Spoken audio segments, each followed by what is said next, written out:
Festival of ideas, and this is a little different from normal conclaves because here we are discussing ideas, ideology, narratives, with the political elections also coming up soon. So, but I want to talk to you about coalitions versus one-party rule. What is better for India? Because both of you have been part of coalitions. Now, of course, there is a one-party rule at the center, more or less. So, Abhishek, Dr. Singhvi, I'll start with you, sir. What do you think is better, works better for governance? See, first of all, there is no such thing as what works better. It's that old phrase of Alexander Pope, for forms of governance, let fools contend. Whatever is best governed is best. So whatever works, that's the correct fit. But I want to say pointedly to your pointed question that it's a myth, especially built up in the drawing rooms of Delhi, that strong 56-inch chest parties, one-rule parties are always better because it kind of stokes our feeling of strong, strength, nationalism, etc.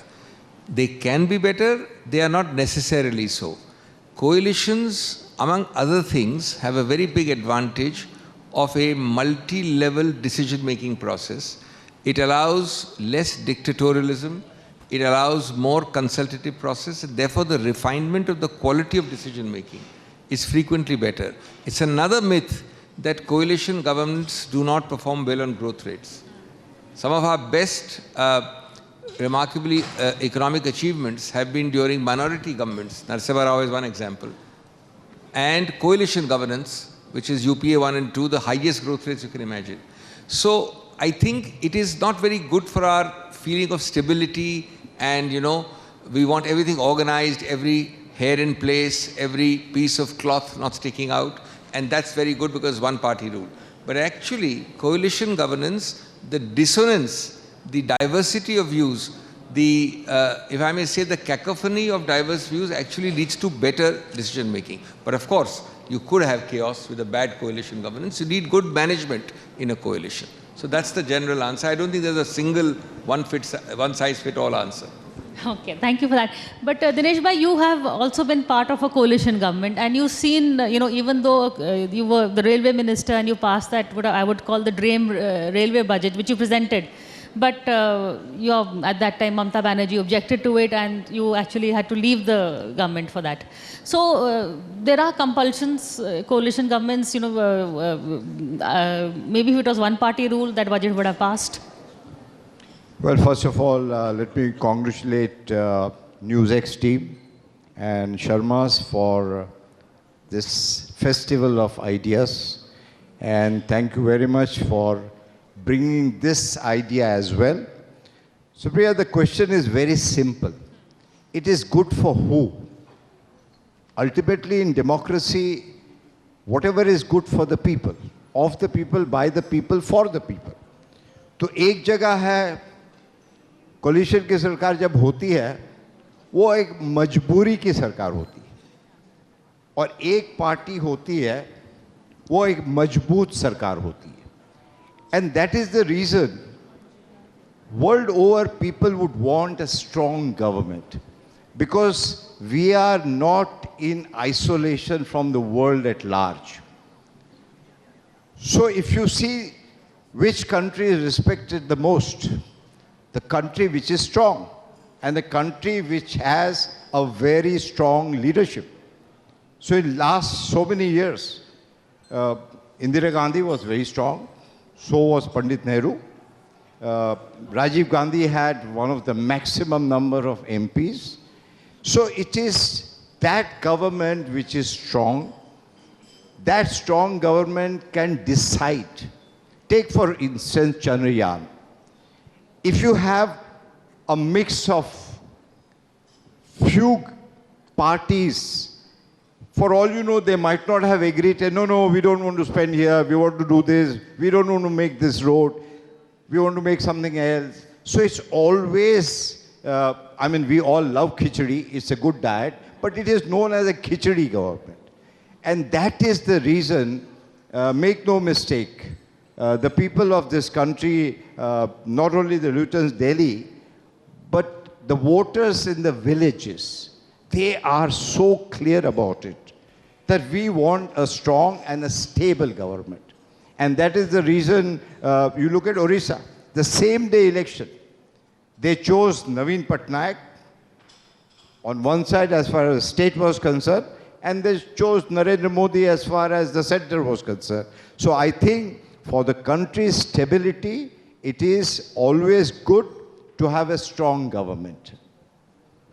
But then again, Dr. Singhvi, a strong government, yes, but the strong government can be with one strong leader. You have Indira Gandhi also, not just Narendra Modi.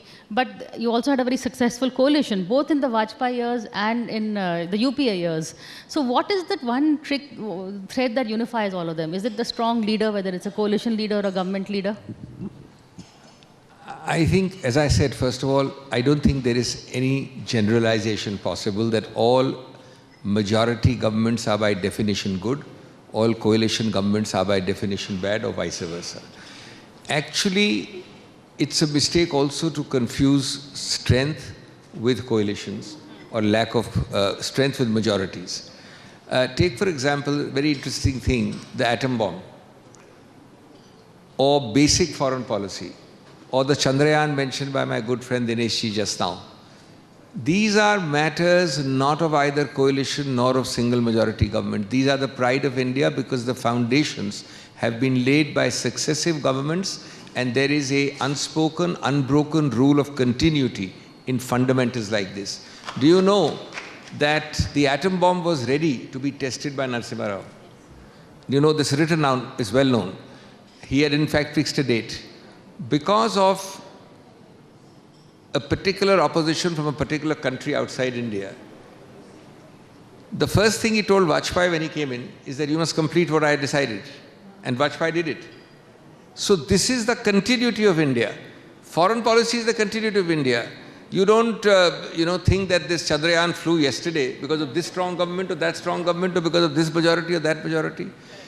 Also, I think that's why I said it fits in with our notion of, as I said, I mean, it's more a metaphorical phrase now popularized by our Honorable Prime Minister. But 56-inch chest is not always good.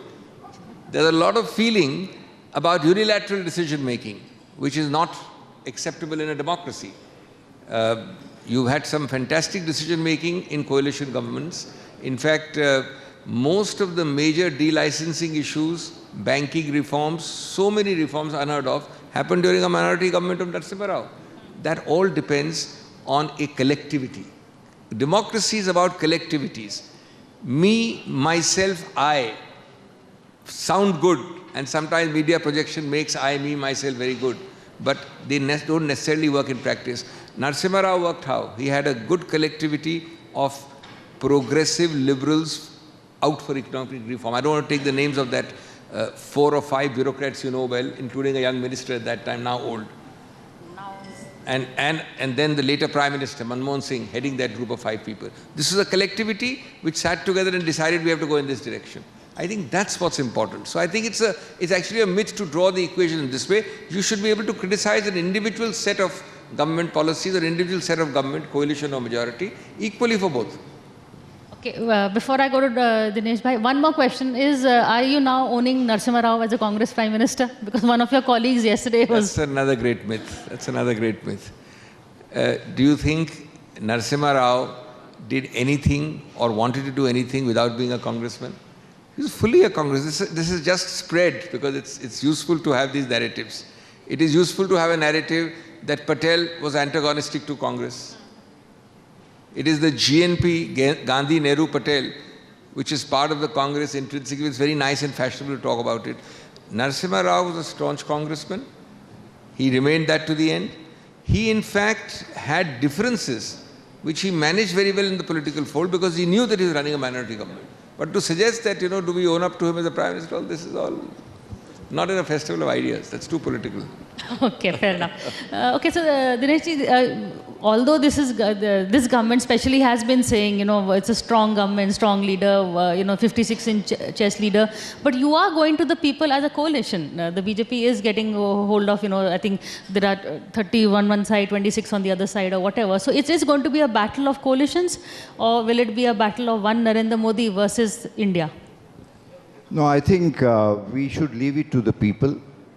And ultimately, whether we like it or not, whether we accept it or not, somewhere down the line, whether it is the chief minister or whether it is the prime minister would be, people of the country always want to know who is going to lead us. When it comes to the state elections, they always want to know who's going to be the chief minister. And when it comes to the federal, the state, the central government, they would always want to know. So directly or indirectly, actually we are selecting the leadership. And then down the line it follows. And BJP was never ever saying that we want only ourselves. More the merrier, but it is very important that the foundation has to be strong. And I don't think so any political party, be it my friends, Congress party, would not say, no, we don't want more than 200 seats. So it is all dependent on the electoral, who they choose. Every political party would want to have maximum number of seats. So the process of decision making, even when you take the nuclear deal, we had a problem with the left party. And ultimately Manmohan Singh has to say, so be it. If you want to go, you go. So problem with the coalition government is decision-making process becomes very, very slow, and there are always pulls and pushes. And there's always, I don't want to use the word blackmailing, but sort of, that look here, if you are going to raise the fare of the railways, I'm going to pull the rug. So all these things, the modernization of things is coming to a standstill. So I'm not trying to say this is better or that is better. It is the people of the country are very clear as to what they want. Dr. Singhvi, there's a very thin line between being dictatorial and being strong. So how does that work really? Let me just step back a little bit, because this is, as I said, not the usual cacophony. It's a very civilized discussion. So I think we need to just look at some fundamentals. Fact one, UPA 10 years and this government is almost 10 years old, almost. Take any economic parameter, and I'm not demeaning, I'm not talking petty politics. Growth rates on the 10-year average from 04 to 14, individual average 5-year blocks, anyone you take, have been the highest ever. This government has not equaled it. Now, I'm not here to, you can say COVID, you can say financial crash, you can say all that. But this government has come nowhere near that average growth rate, and few other governments have come. That was, remember, a coalition of as diverse and disparate groups as the left and my friend's former party, Mamta ji. There cannot be a more disparate grouping. Fact one. Fact two,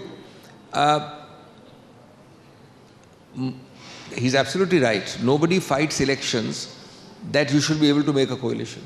You fight election to be able to win on your own. So we are now talking of inevitabilities. You cannot have a vacuum. Now, fact number two, do you know that this strong I, me, myself, strong so-called government gets no more than 39% vote whenever Modi ji performs best? When he performs best, he gets 39%.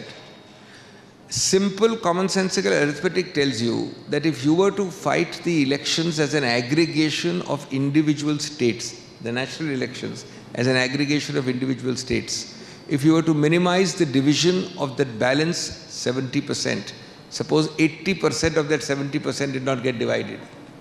Well, it's obvious, you may call it coalition, but it's obvious that a 39%er cannot win. So it is actually breeding on the divisiveness. It's not a majority in the sense in which we imagine it. A really super strong would be a 51%. Nobody is aspiring for that. Thirdly, if in economic parameters you've just had the preceding government showing remarkable performance and a huge number of achievements, certainly Mr. Modi has made many achievements. I have no hesitation in saying so. I don't think it's per se because of a one-party government or a multi-party government. That's not the answer. It's the answer is leadership provided. Yes, you had, I think, post-Nehru and post-Indira Gandhi, the one-party so-called single majority governments. How many have we had? This is an exception. I don't know how long this kind of exception will last. So we have to reckon in India with an embedded structural coalition era. We have to know how to work it well rather than hearken back to big majorities. Yes, Mr. Modi has got a majority, but that is not the structural era virtually from the demise of Mrs. Indira Gandhi. So that was Rajiv Gandhi was the last, and Rajiv Gandhi really was not a planned prime minister. It happened during tragic circumstances. maybe accidental prime ministers do well. How bad is the so-called accidental prime minister? You've written a book about it. He got the best growth rates for this country. Which is true. You know what, Narasimha Rao and Dr. Manmohan Singh did not even know Narasimha Rao was going to be prime minister. In 13 days, he wrote out the liberalization roadmap. If anybody knew he was going to be prime minister, it's Narendra Modi. He was, he was sure of the results. He knew he was going to win. He knew he was going to even come back. Yet we haven't seen that kind of incremental economic reform. One big bang reform we've not seen from this government. See, when we talk about economic reform, we have to understand whether the advantage of that reform is going downwards or not. The distribution system is as important.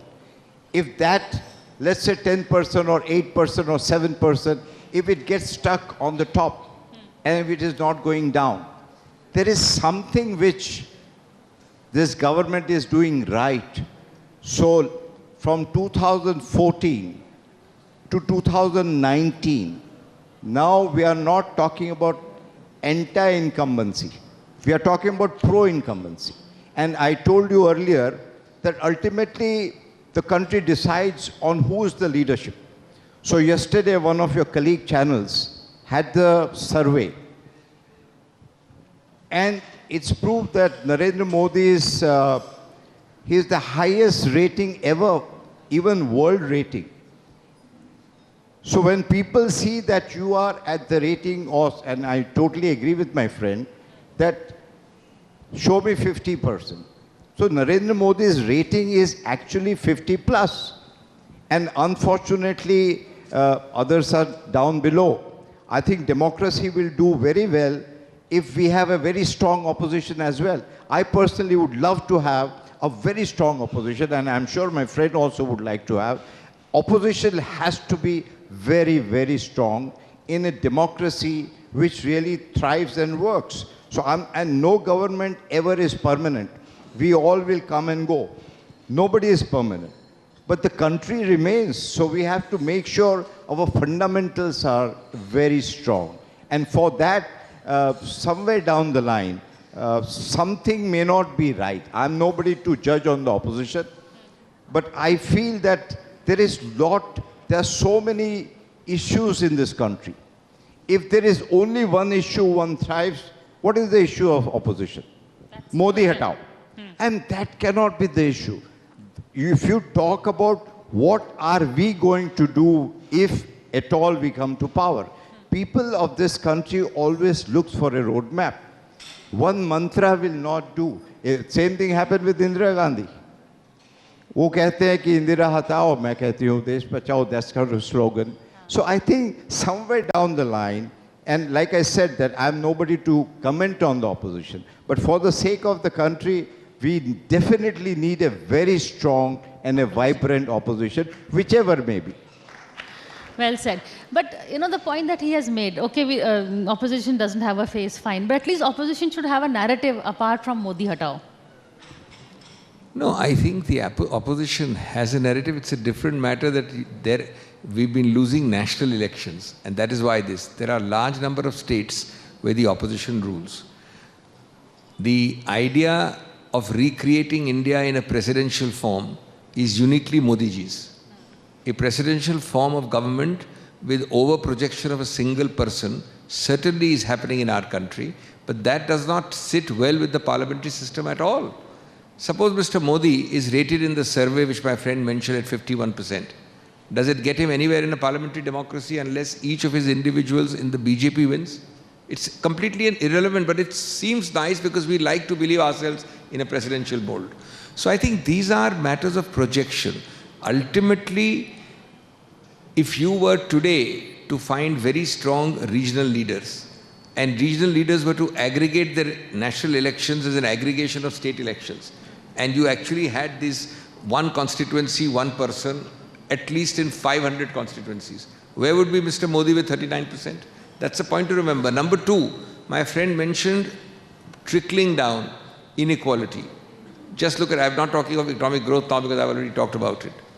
The world's single largest social welfare scheme, a coalition government successfully ran it, which Mr. Modi ji, without acknowledging it, is running now, Manrega. A very big savior, by the way, in COVID, world's largest. The world's largest Bima Yojana. The world's largest food security program, not India's, world's largest.